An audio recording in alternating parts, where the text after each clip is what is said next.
my mission is to help people enjoy the consistent, everyday, persistent, without quit pursuit of their own potential. The average human is designed to learn and grow.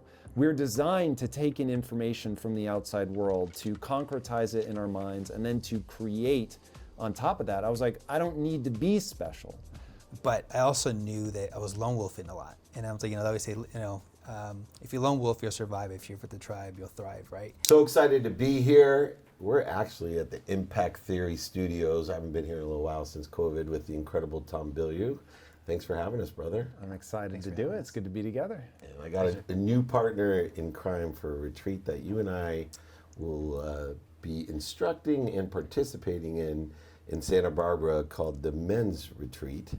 And what I found so intriguing and why I wanted to spend my time there is that with everything going on in the world, especially with things that I'm working on in you to create equity, inclusion, I think there's a little bit of a misunderstanding that there's still value in surrounding yourself with men and having separate activities with only men. I don't think we should have separate pay or separation, but I think it's important that we have conversations when we are all together as men. And I want to start, Saul, with you, the founder of the Men's Retreat. You've done these before. Yep. What are some of the aspects when you get a bunch of guys together without any women around? Oh man, number one thing is guys, I think we all look for a community to bond, right? And you got to find that community that has that common mutuality, like what you guys want to do. So right away, the openness of being able to share stories, experiences, things in life that men go through, but they won't open up unless there's a bunch of guys out there, right? I think we shut down sometimes when we're around, a mixed group of, men and women. So this is where the passion came from me. I realized I was kind of going through that moment of I needed to share my story. I had an identity crisis I was going through. I was going through what's next in life. I'm successful here, but I'm still not happy. I still want to open up more. And so I learned through just going through retreats in general, just health and wellness retreats, how valuable that was for me to open up and share. But I still found that it was a mixed use of men and women, not just men. And then when men would huddle in the corner and talk a little more, I noticed I'm they're opening up. And then we finally bonded, hey, we worked out together and got to know you a little bit more, and from there the conversations carried on to you can't be vulnerable with another brother if you connect, but you got to have that safety space of being able to have that space without having any judgment outside of that, right? So yeah. When Saul asked me who I wanted to partner with, who would be best to be with me, I saw it on three aspects, and I think Tom, not just to kiss your ass, but there's very few people in our space that, mindset, tons of people know mindset. Heart set, energy, spirituality, tons of people on that side. But there's very few people that I know at the highest level that understand the mindset, the heart set, but have actually, and it wasn't surprised to see you, for example, at D2D Con with me, because we're grinders. The practical handset of life that I think there's too many people out there in great theory, great spirituality, but you got to get the work done. And I love listening to you, watching you, and really was excited when you agreed to join us because you teach all three. What are some of those aspects when you found out about the Men's Retreat, whether it's mindset, heart set, but especially handset, the pragmatic stuff that you teach and that you share? What excited you about being in this men's environment and being able to share your experiences and advice? Well, I'm deeply passionate that there is a set of timeless ideas that have been around for thousands of years, that if people adopt them and put them to use in their life, it will dramatically change their outcome. And I feel like when you do something yourself and you realize, okay, wait, there's nothing special about me, but these ideas are incredibly useful. You want to scream that, hey, anybody can use these ideas. These are for anybody. And because I started Big Brothering when I was 18 or 19 and realized that, hey, here's this kid, grew up in the inner cities, and the way that he thinks isn't going to help him. And so I was like, oh, let me help you. But I was so young and stupid that I didn't actually know how to help him. And so then flash forward 15 years later, and I've got 1,000 employees that remind me of him, grew up in the inner cities, hard as hell, taught really disempowering beliefs about themselves, about the world. And I was like, if I could just change what you believe is possible, it will change your life. So there's one belief I call the only belief that matters, which is that if you put time and energy into getting better at something, you will actually get better at that thing. Right. And so if you could just convince people of that, hey, you can get better at anything at any time, but you've got to put in that time and the energy. If you can get them to make that change, then it's a radically different outcome. And usually it's not even just a different outcome for them, it's a different outcome for their family. Now, so that's globally why I like to go to events, why I like to speak to people, why we do impact theory, all of it. My mission in life is to propel a growth mindset at scale through ideas and entertainment. Now, the reason that it's interesting to me that it's a male-only retreat is in a modern context, it's really gotten lost as people want to make sure everybody understands everybody's of equal value. They've started saying everybody's the same, and people are not the same. And so the most obvious categorical difference is men and women. And so it was funny, we were just talking about this with my CFO, and he wrote this really thoughtful document to one of my employees saying, you know, you can really do anything in this company that you want, but one of the key things is don't just learn your job, learn how to categorize the world so that you have a frame of reference by which you approach something. And so I'm always saying, like, what's the essence of a thing? And when I think about when we try to understand human communication, you really do need to begin boiling things down to their essence. And so when you interact with somebody, it's not what you say, it's what they hear.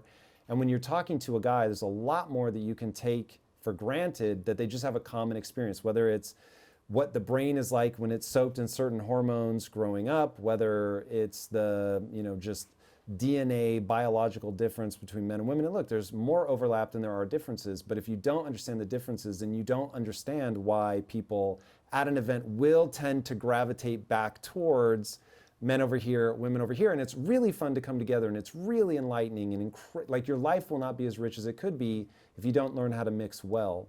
But it also won't be as rich as it could be if you don't understand the benefits that come when there's a shared commonality at such a categorical level of male-female.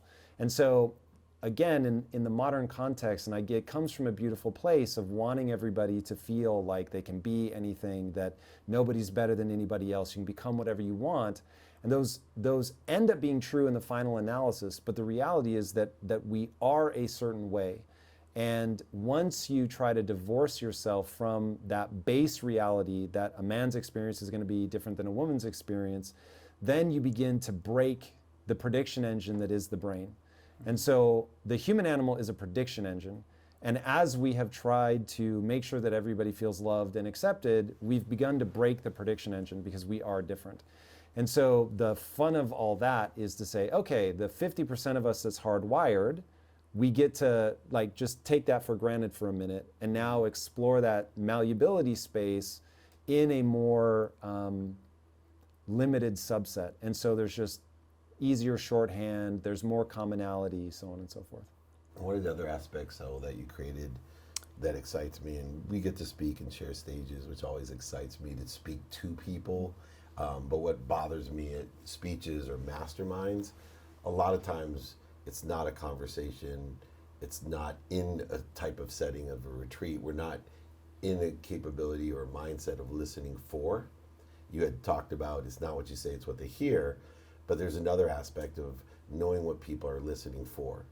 And when we really meet people where they're at, with those commonalities and differences, we can create that growth that your mission is about, to create the delta. No doubt that people have different basements. I always say your skills and your knowledge is your basement, and I try to align people with their skills and knowledge to their higher basements. So a good example would be me playing college football. That wasn't probably the greatest use of my skills and knowledge, whereas communication and sales or other places, it was much more capable of starting at a higher level. But the delta is really what we're looking for. You've been an experience for you as well. What is it about this idea of a conversation in retreat versus a mastermind or a Right. speech, which you could have hired Tom or I any day of the week to do.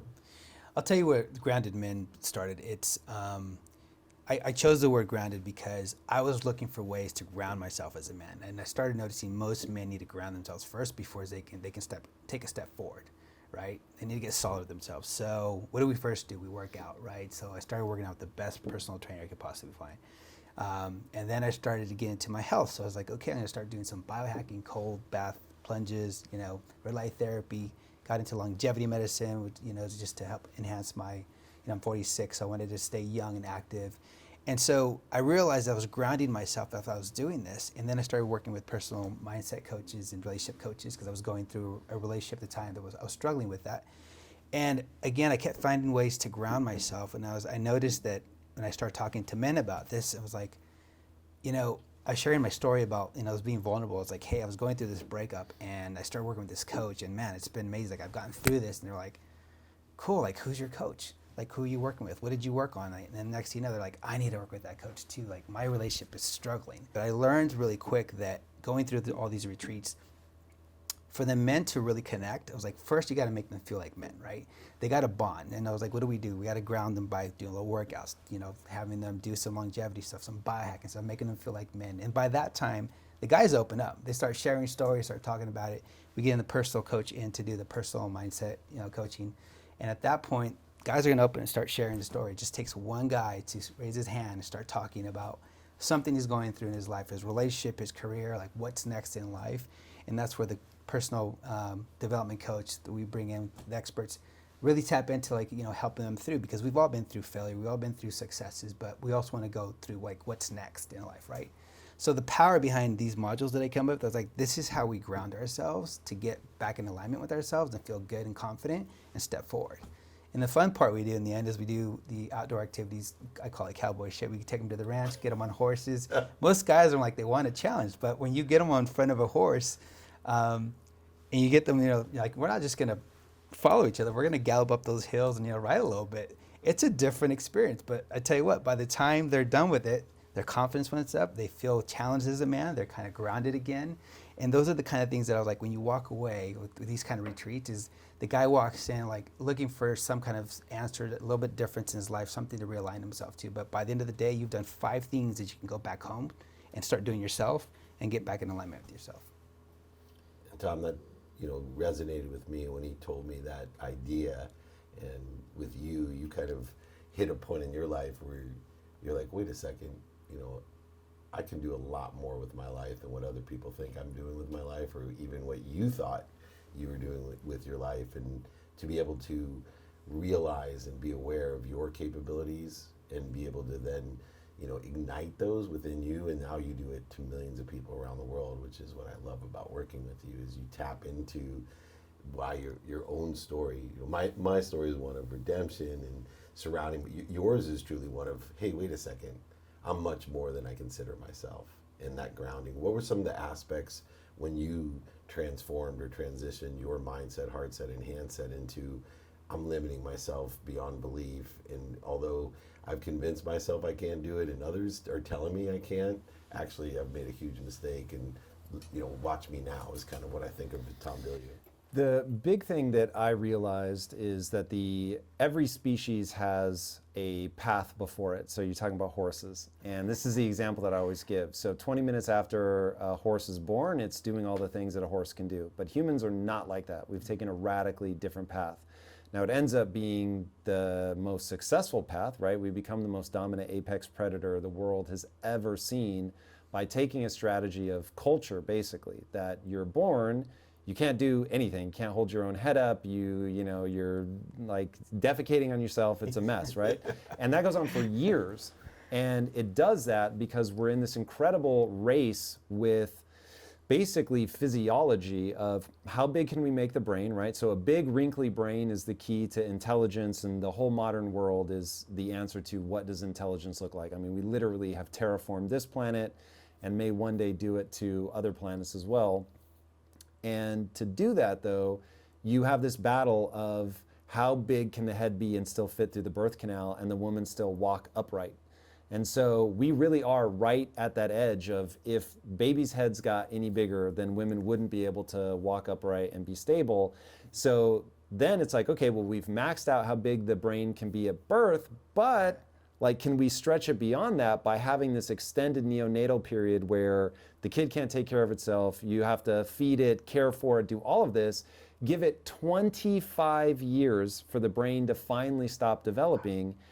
But now you're able to do, I mean, think of, the difference even between our closest primate relatives, monkeys, and us. It's still like just an unimaginable amount of difference between what they can do in their life and what we can do with ours, because culture stacks, right? So each generation doesn't have to discover, you just have to learn. And so it just keeps propelling us forward and forward and forward. And so it's a pretty extraordinary trade-off that we've made. So once I realized, the average human is designed to learn and grow. We're designed to take in information from the outside world, to concretize it in our minds, and then to create on top of that. I was like, I don't need to be special. I can be the average human, and I'm already, I have a leg up over everything. But now you have to lean into that. Like, you have to leverage it. And so you were talking about the delta. It all comes down to, what do you do with your life? And whether it's you playing football, maybe not the best use of your time, or me trying to play basketball, fair enough, I'm never going to be the next LeBron James, but I can get 100 times better.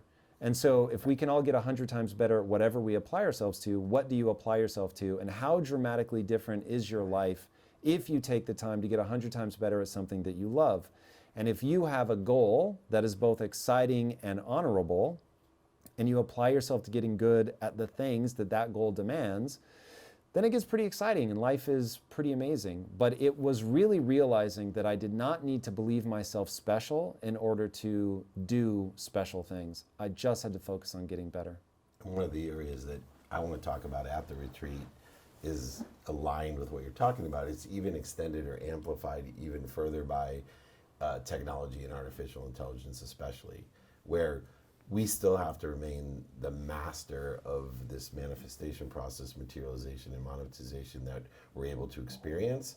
But we have now an incredible amplified state of intelligence that we can access so much more information quicker, and then utilize this $1 trillion piece of equipment above in order to create more and better this growth that you and I both are trying to, in our own individual way, vernacular and vocabulary, be able to reach people so that they can, in my vocabulary, my mission is to help people enjoy the consistent, everyday, persistent, without quit pursuit of their own potential. Whether it is for you in basketball or me in football, that's up to a personal value system, which is great because we have options, opportunities, and touches of favor.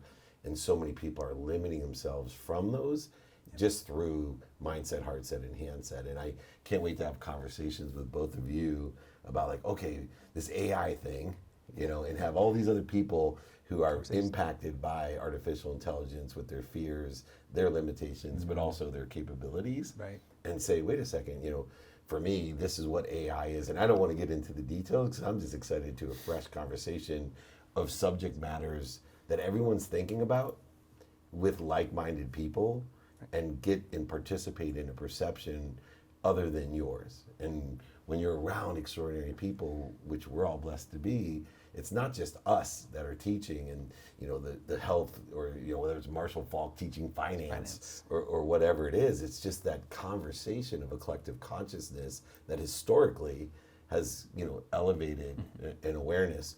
What have been some of your experiences of subject matters that are not applicable to your past, like for me, AI or other things, to be able to add to the conversation by what you've learned from Quest or learned from impact theory or other things that you're working on, and then applying it to something completely different?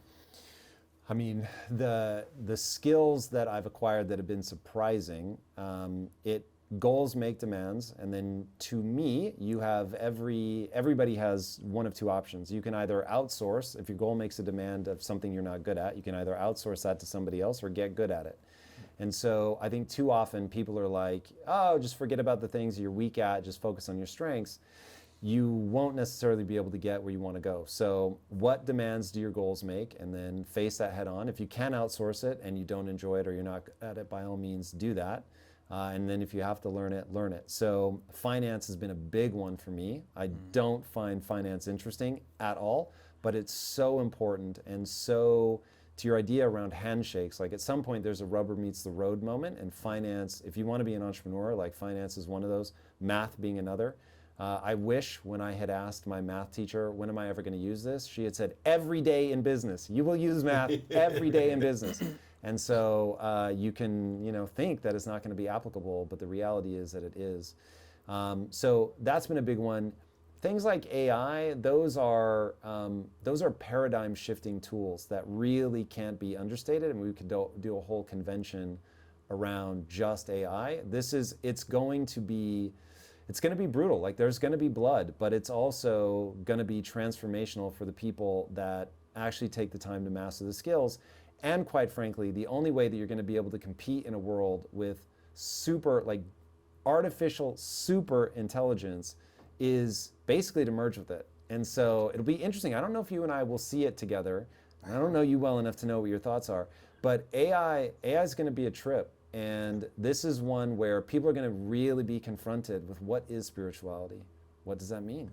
And do you give it up if you merge with technology? So I wrote a whole comic book about this, which I'll admit, I'm feeling pretty prescient right about now. I wrote this like 3-4 years ago, is about what happens to the world when artificial intelligence and technology really take off. Because what will happen is the government will clamp down on it, and it'll be too late. And so then you'll have some people that have embedded technology in themselves and they have an advantage, and other people that haven't, and their only hope is to cling to a world that no longer exists.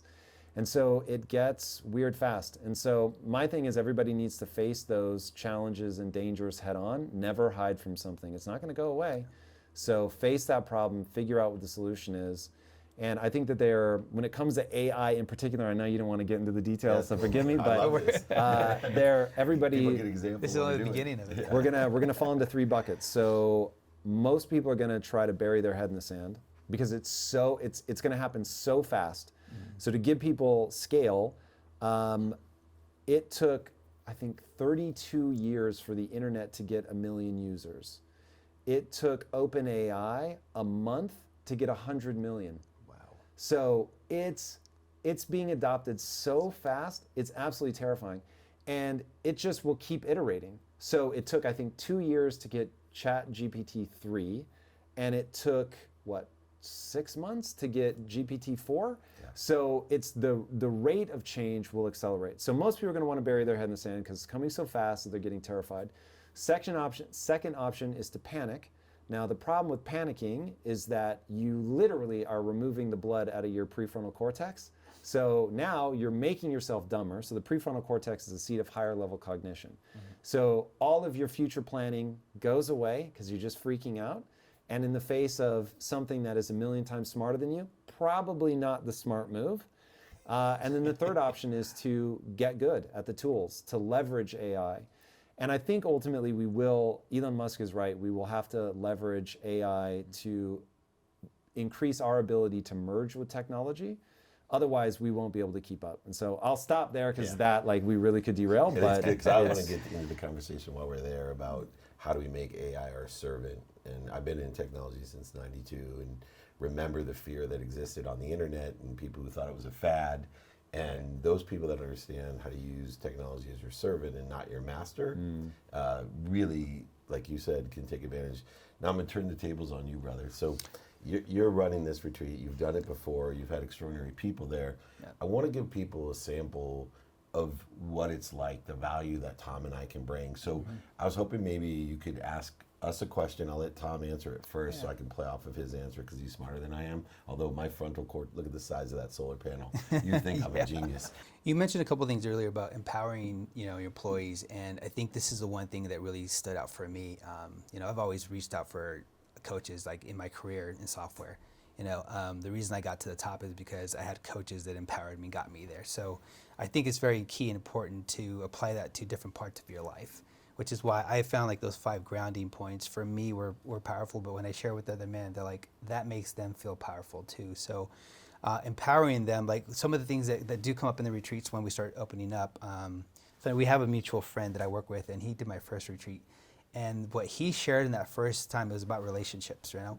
And it really turned into an interesting conversation of just talking about what is next in life, and like guys, you know, opening up, being more vulnerable. And he shared a story about going to Windhof and, you know, doing ice baths with everybody. He's like, I was frightened, I was scared. He goes, and I was with a bunch of men. He goes, and long story short of it, like I got home, I got sick, and nobody would admit they were sick. Like, hey, are you good? Are you good? Like, yeah. Well, finally one guy was like, hey man, I'm fucking sick. I feel like crap. And then the next guy was like, dude, me too. I haven't stopped throwing up for like a week. And then they all started opening up, and he goes, and I just realized in that moment we were all being wussies and wouldn't admit that we were sick, right? He goes, but the minute we were vulnerable about it, we shared, we laughed, and we're like, okay, I'm not alone. But they were so scared to open up. And so in that first retreat we did, the conversation came up about, you know, what's next in life, like where you heading to next. Like some of the guys had identity crises of like, hey, I did great in this sport, and now what? Like that's all I know, right? And so in that moment, one of the guys just raised his hand up. He's like, hey man, I got a question, man. He was like, all right. He's like, I've been like dying inside. I've been crying a lot. I've been holding it in because I'm supposed to hold it in. I was taught not to share this, but I'm hurting, man. And he started sharing a story about, you know, the identity crisis, the shift going into, you know, a new world for him. And he also was going through a relationship issues in his life. And through that moment, like the coach coached him through something that just gave him a lot of answers. But the room opened up at that point. All the guys started like, you know, got emotional, opened up, and then next thing you know, they're like, okay, me too. So here's what's going on with me. So I always feel like it's empowering to bring in a coach that's going to identify blind spots for you. And so for you, well, some of the questions, like some things I think I would love for you to share is like, you were successful with Quest Nutrition. You did amazing with it. But like, at what point did you know to walk away, and what was next, and how did you plan for that? Because that comes up with some of these guys where we're talking about our careers. Like I went through it. Like I was successful in software, but I was kind of like, I think this is it here. Like, what do I do next? And like, is it time? And that decision to actually do it. That was a tough one. And it came up in the room a lot where the guys were just like talking and going, I've been doing this thing for 15 years and that's great, but like, I need purpose. I need something different. Like, I don't know what to do next, or I'm kind of scared to take that next step. So that's something that I'd love to learn more from you about. Like when, you know, what was your plan around just, okay, I've got to where I think I'm good, I'm gonna move on, and what was your plan after that? Yeah, so it really wasn't a spiritual decision for me. So when I started, I got into business so that I could get into film. And so I always knew that I wanted to build a studio. And I had graduated film school. I thought I would get the 3-picture deal, but I did not. And this is in the 90s, so there's no phones with cameras on them. There's no YouTube. Like, it's a different world. I have no idea how to break in. I wrote a screenplay, got turned into a feature film. It was a very disheartening experience. And I had met, by then I was actually already working with them, but I was working with these 2 entrepreneurs, and they said, look, you're coming to the world with your hand out. And if you want to control the art, you have to control the resources. And so it was this really smart idea of like, okay, you can get rich and then go build your own studio. And so a very long, complex story made very, very short.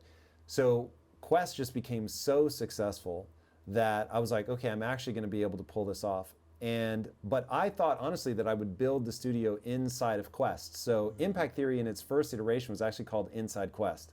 Because I was like, I'm going to show people what the mentality is inside Quest while I build this studio inside Quest. But it just got to the point where my partners and I were so successful, we no longer shared a vision for how to move the company forward. And it was like, we didn't have to anymore. It was like, I had the funds to go start my own thing.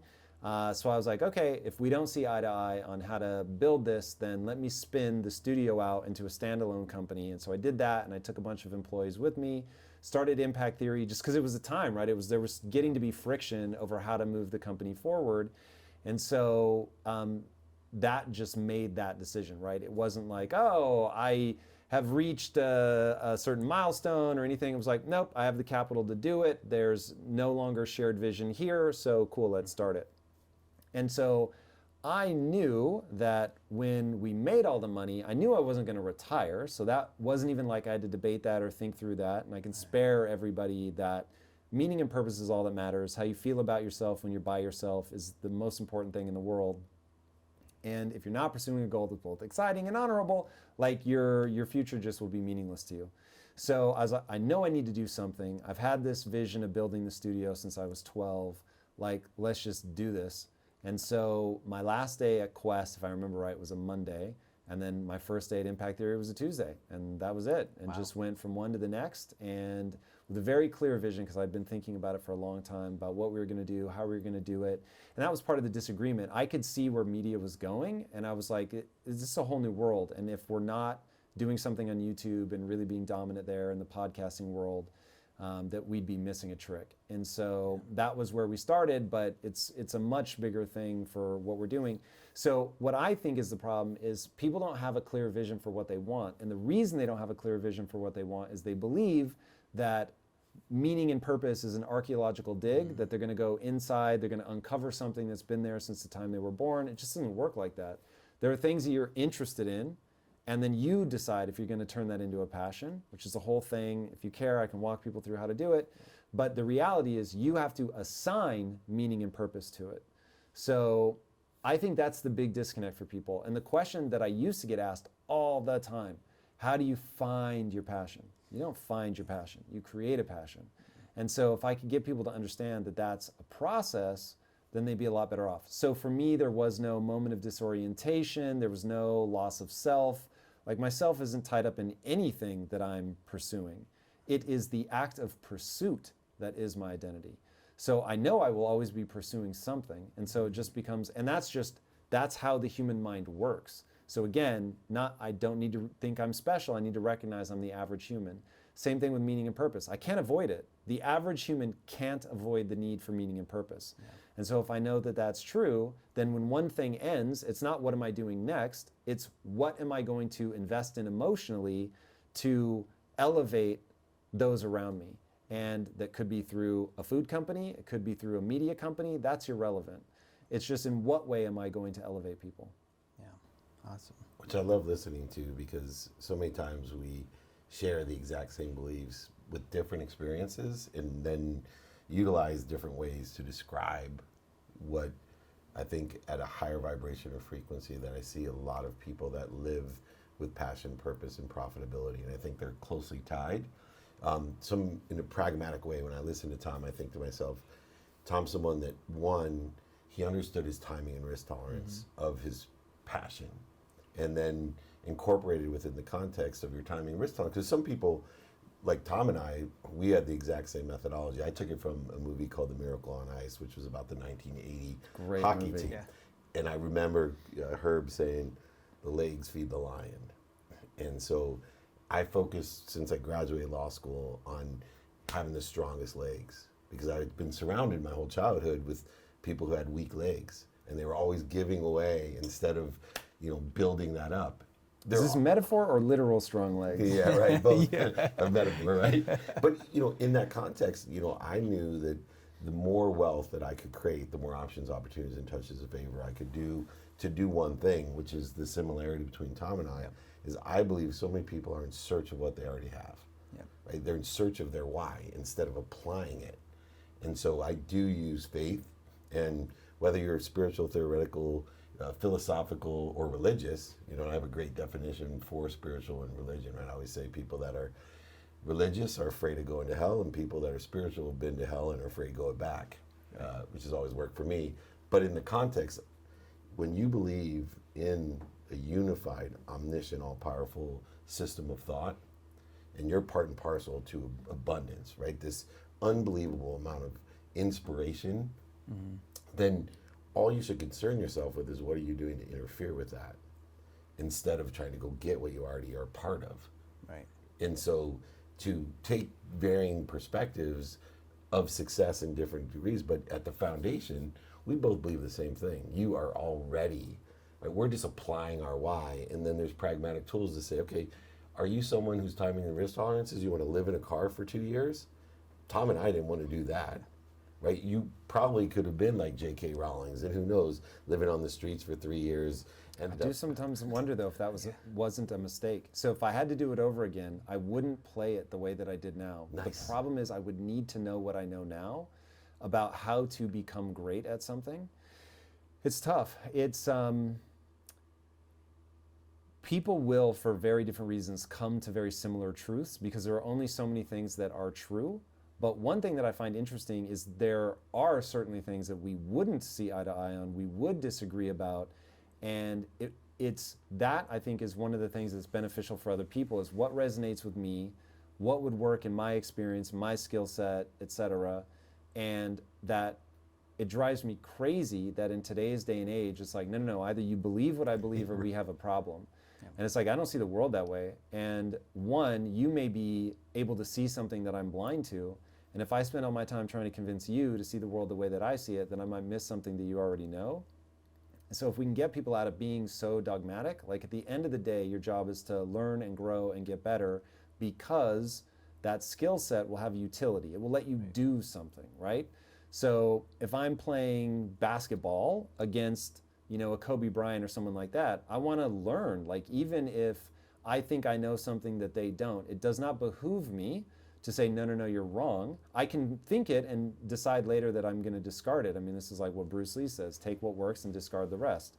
So, but you want to be open-minded and listen. So I think if you and I sat and talked long enough, people would quickly go, okay, you believe some of these things, Tom believes these. Yeah. But the things that we've tried that work, it's like probably different words for a similar phenomenon. Yeah, I think it's really important, that open mind, open heart, open hand of learning lessons. And I classify people as ignorant and ignorant, meaning we don't know what we don't know. And I think radical humility is a foundational principle of people, of saying, look, there's ignorant, humble people that you get to a point in your life where you're like, because I lived a lot of my life in ignorant arrogance, like a lot of people. I knew I didn't know what I didn't know, but I used my success as credibility that I knew what I was talking about. And it cost me a lot in my life, the ignorant arrogance. But to live in ignorant humility where you're like, it's a handful of sand. I'm listening to Tom, all these great nuggets in my hand, and then when I go ahead and evaluate them for my own personal situation and values, I just let some of them fall through and are appreciative, but I hold on to the ones that do resonate with me.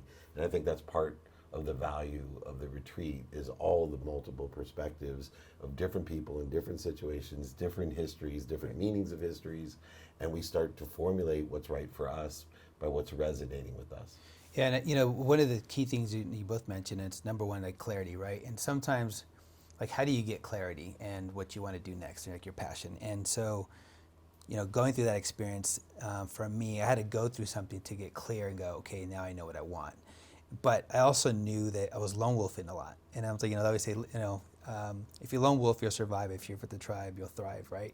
And the minute I started connecting with more men and opening up and just kind of, connecting that brotherhood, I can tell you it immediately boosted me up. And I found my passion in that way because guys were listening to me, but I was sharing something that they were looking for too, right? But I had to be vulnerable and clear of like, hey, this works for me.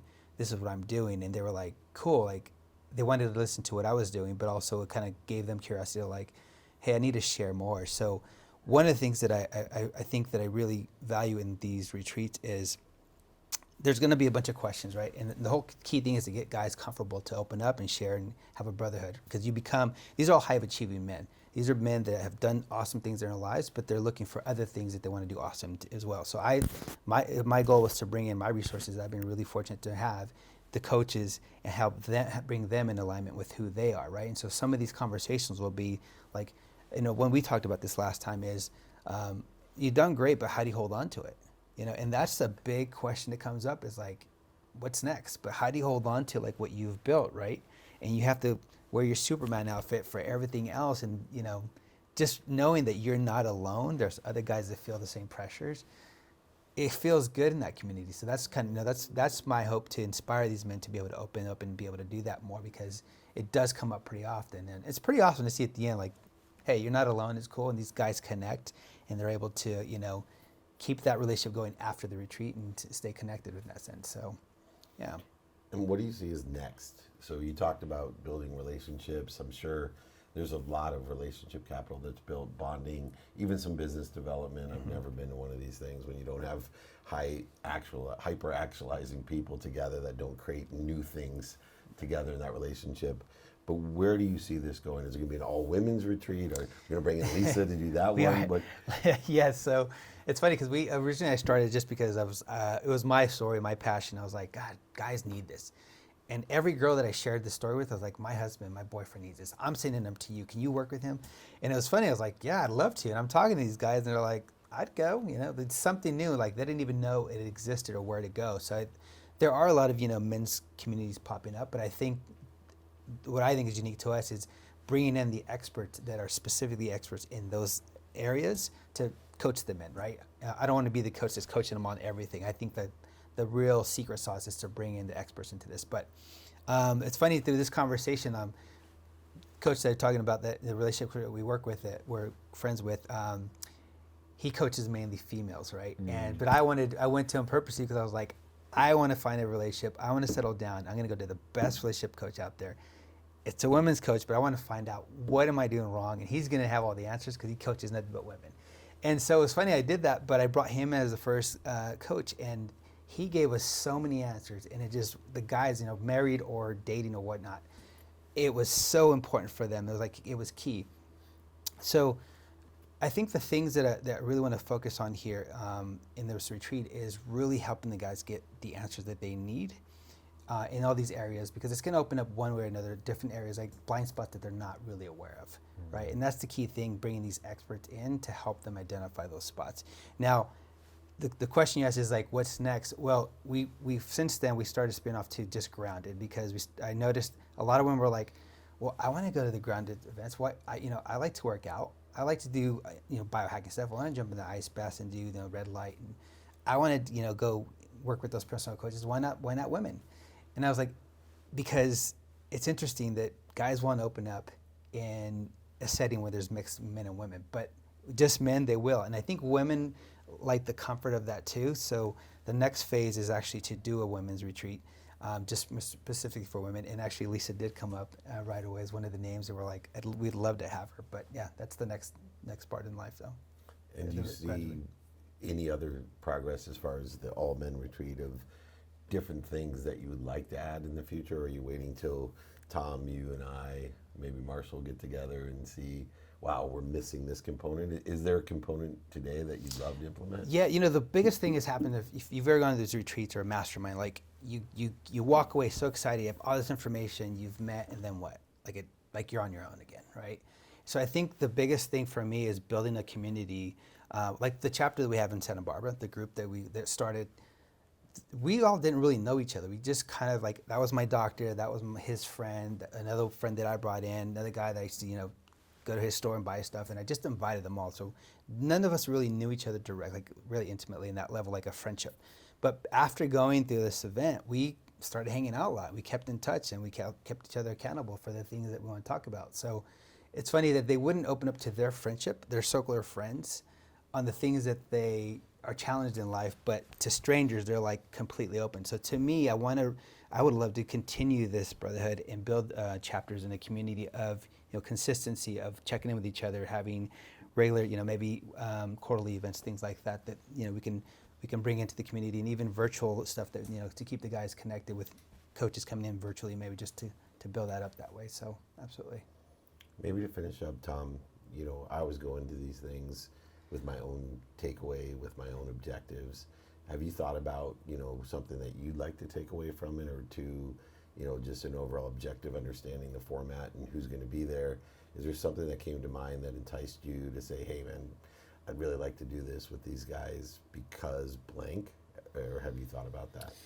I mean, I always approach these with, I really am passionate about the message that I want to get across to people. So my goal would be to get more people to realize just how much more they can do with their lives, and then see what happens from that.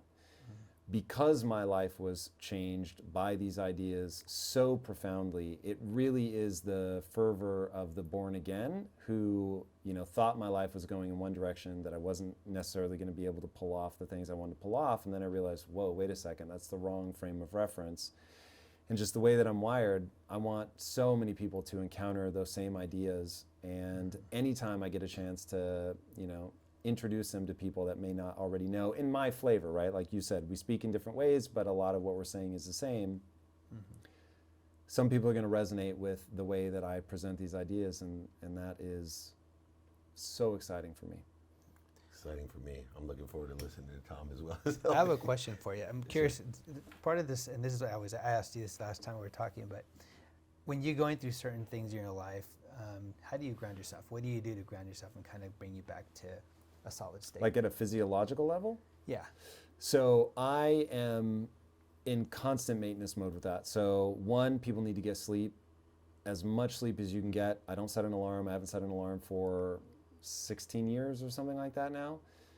So I optimize for sleep. I'm always thinking about my cognition, so my diet is on point. I meditate every day. I work out, not every day, but I work out regularly, and I'm trying to get people to understand you're having a biological experience. And if you fail to take care of your biology, then it's going to run away from you.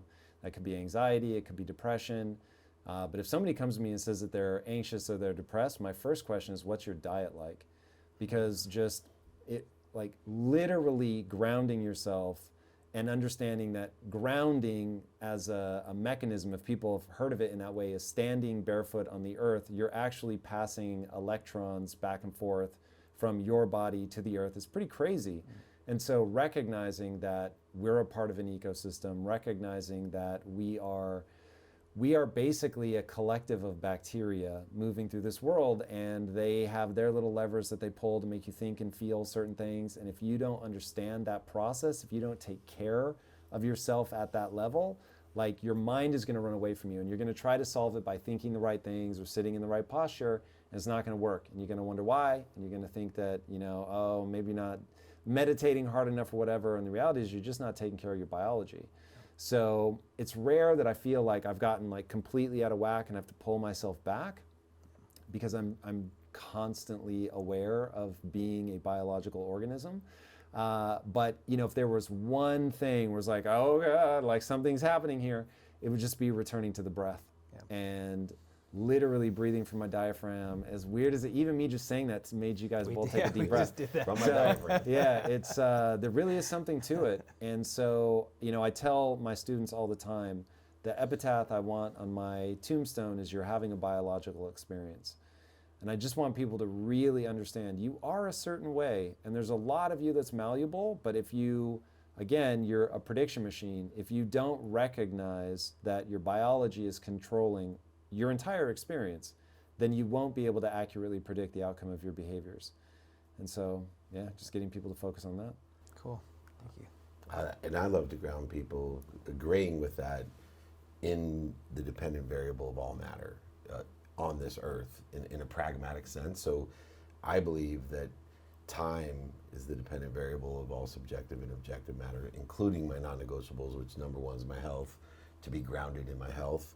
Everything that Tom said, to my family, to be grounded there, and then 3, the activity I get paid for, to directly understand abundance in all aspects, conscious, subconscious, and unconscious realm of being able to live in a world of more than enough, which will also create biochemistry that is aligned with what Tom is suggesting.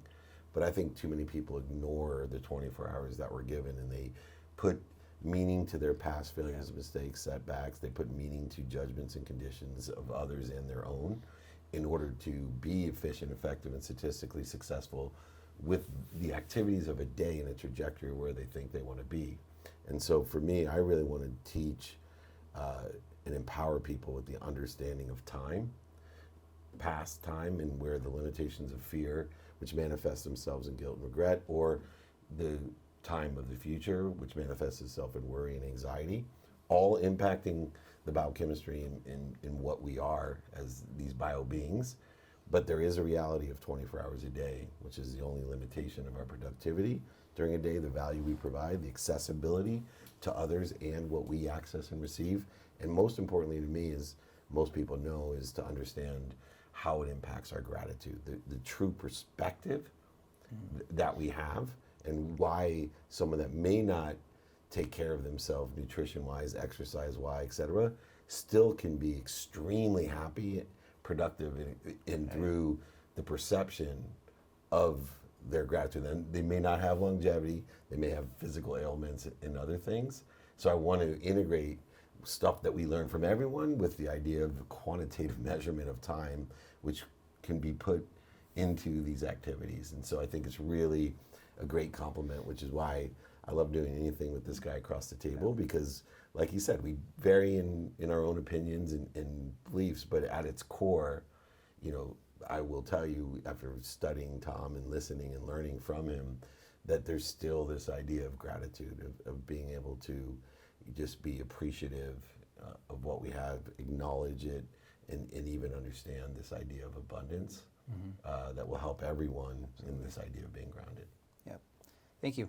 No, I think this is great. I mean, I'm excited and to share with these men, the community, the network that we're building, the coaches are coming along. I think everyone believes in this project, and more of this needs to happen. So my goal is just to inspire other men to do the same kind of work and get in there and, you know, open up a little bit. So. Well, thanks for bringing it together. Give everybody the details. We gotta give So them a sign yeah, up. actually April 27th through the 29th, Santa Barbara, we're going to have the Grounded Men's Retreat at a private ranch estate there. We're going to have all the amazing coaches, Tom Bilyeu, David Meltzer, and a couple other names will be mentioned later. But to want to learn more about it, they can go to the website and sign up.